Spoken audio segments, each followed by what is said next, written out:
Welcome once again to Global Reports here on Liberty Television, today from our Kaduna studios. I am Arthur Brooks. You can watch us across Nigeria on Star Times, Channel 180, on GoTV, on Free TV and on Multi TV, on the Strong Decoder across West Africa and across Nigeria. And we are hopefully streaming live on YouTube at Liberty TV Kaduna. Today, as we normally do, we look at some of the news reports that have featured in the world's media from the last 7 days. Today I'm joined in the studio by my old friend Ferdinand Okonkwo. Welcome to the studio. Thank you for having me. Sani Garba, welcome to the studio. Thank you for having me. Don't fall off the chair. This week, a number of things happened which are of interest to the news. The first item was there was a tragic massacre in Egypt, in the Sinai part of Egypt, where over 310 people were murdered by suspected ISIS insurgents. Let's watch a short video from BBC.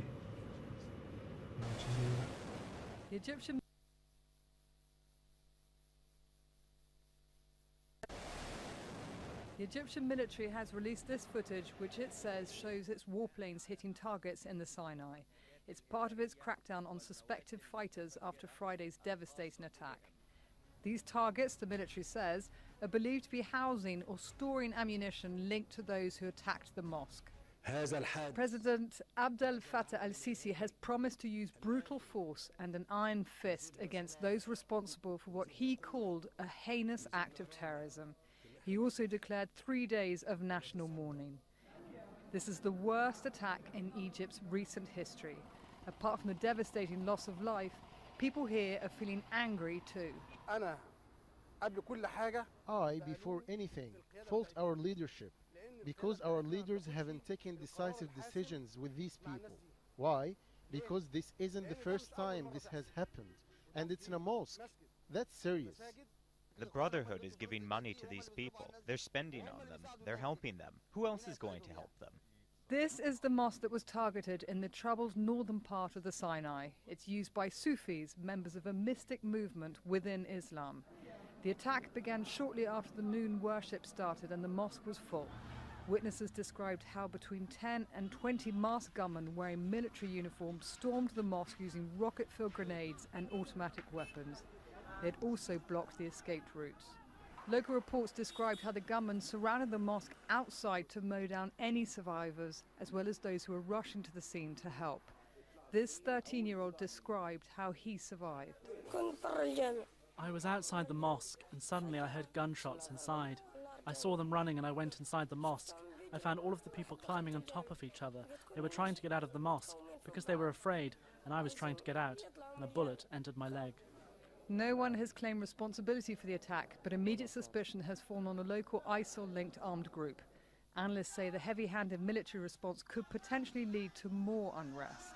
You saw the beginning of fomenting of a cycle of violence, of state repression, targeting these groups through arbitrary arrest, leading to them fomenting a cycle of violence.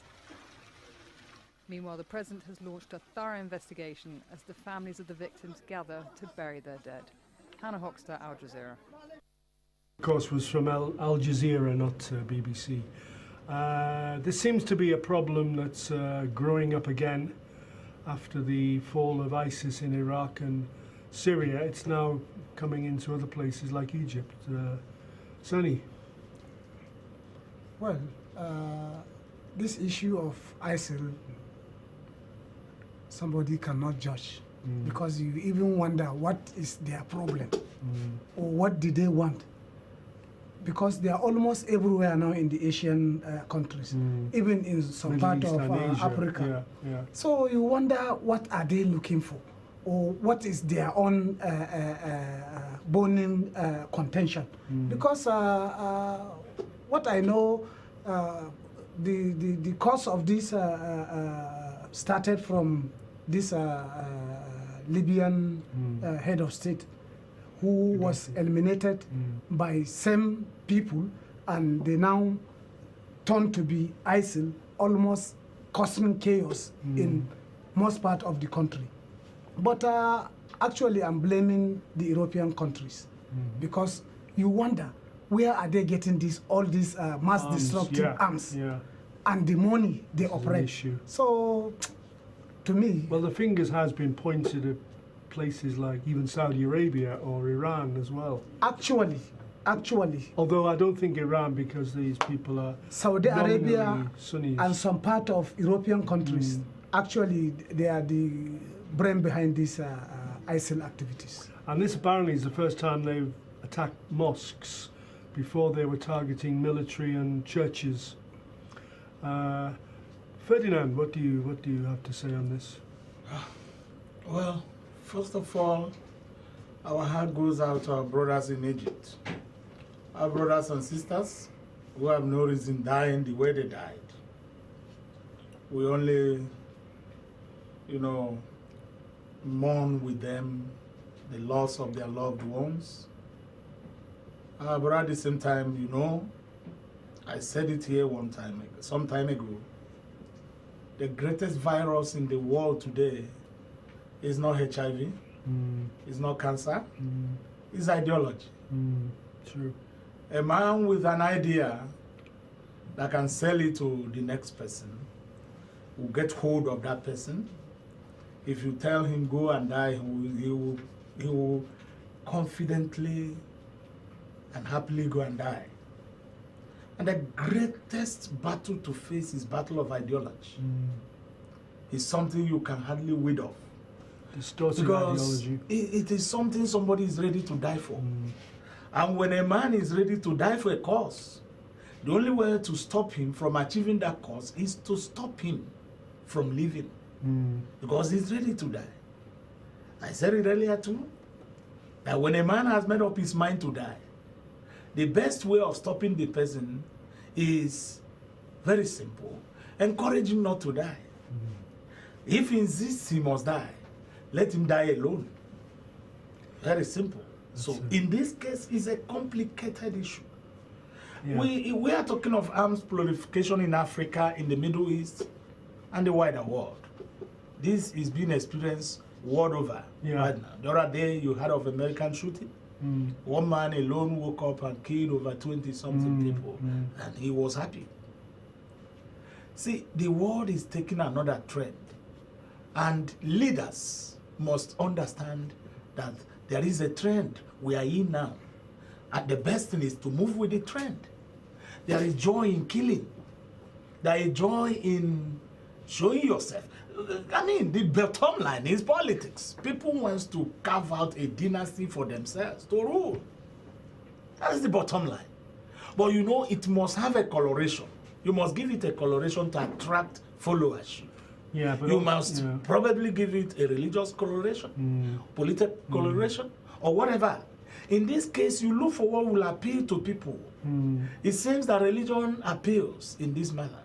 And somebody is coming with the face of a religion, but the bottom line is... And also it grows upon poverty and lack of education as well. Poverty and lack of education will attract the crowd around you. Anytime you come up with an ideology, all you need is to get a crowd that are uninformed.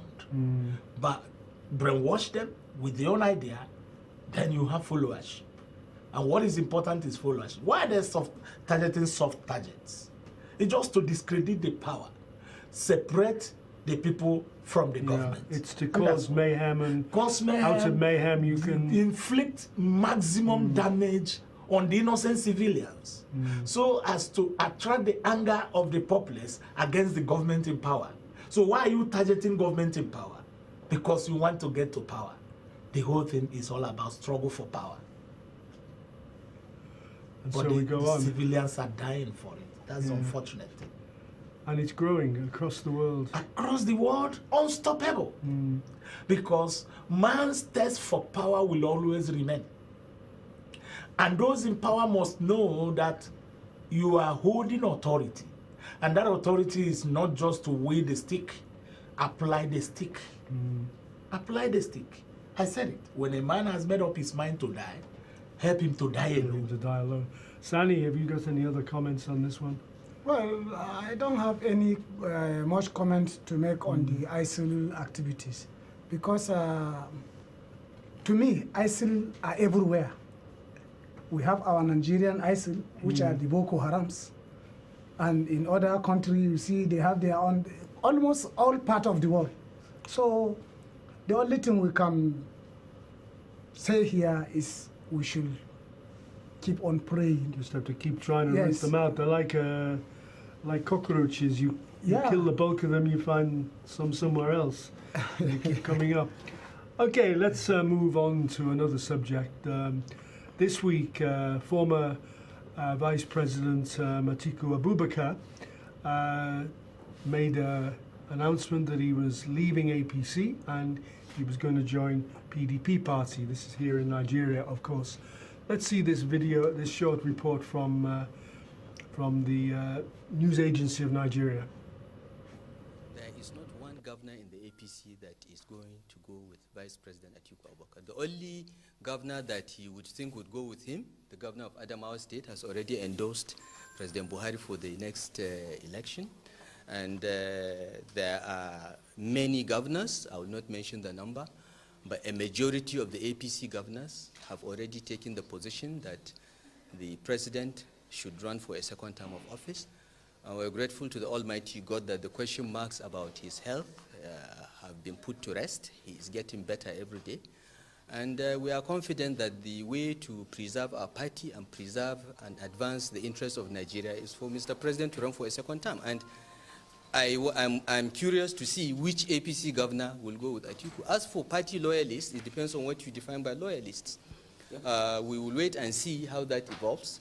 But as a governor, I want to assure you that not one governor is going to leave the party to go with the former vice president. That I'm sure of. I can speak authoritatively about it because I'm in touch with my colleagues.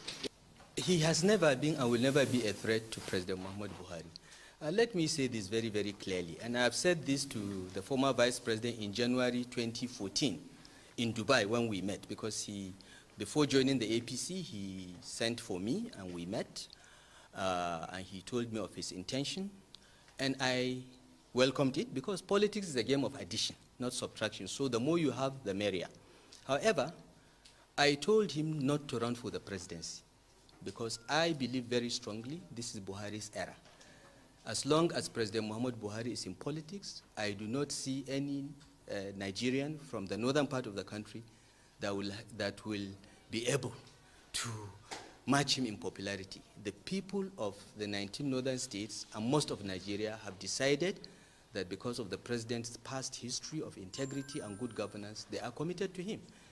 Anyone standing up to challenge that is wasting his time. God has decreed that this is Buhari's time, and we are waiting for the PDP to give Atiku Abubakar the ticket, and we'll face him in the field. But I have no doubt I will not lose any sleep about it. Okay, there we have it. That's the Kaduna State Governor commenting on Atiku Abubakar's quest to stand in the next election under a different party. Ferdinand, what do you have to say about this? I'm sure you have something to say. Well, we wish him well.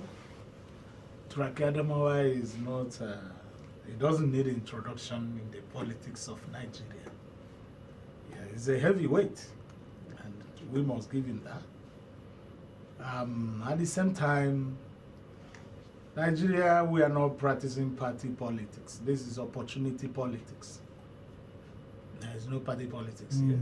That is why you can see somebody in party A today, the next day is in party B. Flip-flopping. It's just wherever you see opportunity for yourself, then you move in. That is still what is happening today. But you must not take it away that at a particular time, there is this saying that goes, an idea whose time has come, nobody can stop it. I think the Buhari government is an idea whose time has come. So, right from 2003, I've been in the football field playing, but I have not been able to score a goal until recently. Now he has scored a goal. We are celebrating him. So it is left for us to say that he's no longer a good striker. Then we are looking for a replacement. Okay, what goals If you have been look stored? at the history of all the politicians, most of them have participated in the governance of this country from 1999 to date. The only person we could say that have been out of this group is our current president. He is the only individual that did not participate in the PDP of 1999, to APP of 1999, to NPP of the recent, migrating from one party to, he had been outstanding. He had been away from this group. So if we had problem from 1999 to date, whoever had participated one way or the other, well, he is still part of the problem. So the problem, the mess we are sitting on today is created by all of them that are jumping from one party now to the other to contest here and there. They are part of the problem. So if we are looking for a solution to this problem, to the problem of this nation, we were looking for, right from the one, there is no president, noted, that has come in power in this country that didn't come with strong followership and strong belief from the populace. When 1999 Obasanjo came, everybody believed that, look, our problem is about to be resolved, until certain characters started springing up. When Jonathan came, it was just mass followership, until there was a mistrust between the led and the leadership. Now the president came up. We have checked his history. This is a man that has maintained a particular class of life, a particular pattern of life, until he emerged as a president. He had never changed his character like ostrich, like what do you call chameleon. He had never changed his color while he was with us, and now he is in power. Another character that had that similarity is the late Yaradua of blessed memory. You could see their pattern. Flamboyance was not around them. All these politicians that are moving from one party, we wish them well. Let them move on. But on the day of the game, those who know how to score goal will be fished out from those who are just party members. We wish him well, like I said. Let him move on. He's always somebody who is looking for opportunity to contest. So we wish him and the PDP well. People like us, I am a Buharist, and I'm not ashamed of it. Okay. I started it from the day one when he was still a contestant. Some of us, we are followed around, harassed around, and today we could be justified. Everything may not be going on well, but he's trying. I think So Sani needs today to come I'm in not here. with my friend.